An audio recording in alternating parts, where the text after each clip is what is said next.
Biyuda ni dating Negros Oriental Governor Roel Digamo nanawagan na maibalik sa bansa ang utak sa pagpaslang sa kanyang asawa. Ang detalye sa report ni Nico Sereno ng GMA Regional TV, Balitang Bisdak. Sa compound ng bahay ng pamilyang Digamo sa bayan ng Pamplona, makikita ang monumento na nagpapaalala sa madugong nangyari noong March 4, 2023. Makikita ang rebulto ng pinaslang na si Negros Oriental Governor Roel Digamo na nakahandusay sa lupa. Kasamang pinagawa ng rebulto si Barangay Captain Florenda Kinikito na nakadagan sa gobernador. Isa ang kapitan sa 10 katao na nasawi sa Pamplona Massacre. Every day that will remind us that there's work to be done. Kay kung makuha na nato ng hustisya, magpagama na kung istatuwa niya nga nag-ana na siya.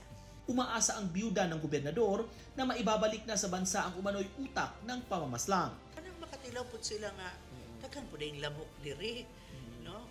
Samot na sila nga, naana sila yung huna-huna nga, they are above the law. Dagdag ni Mayor Janice na tumawag rin sa kanya ang pamilya ng ibang mga biktima at nagpaabot ng kanilang tuwa sa pagkaaresto kay Teves. Hanggang ngayon, sariwa pa rin kay Barangay Chairman Rodelio Lalay Kinikito ng Fatima, Santa Catalina ang sinapit ng asawang si Florenda.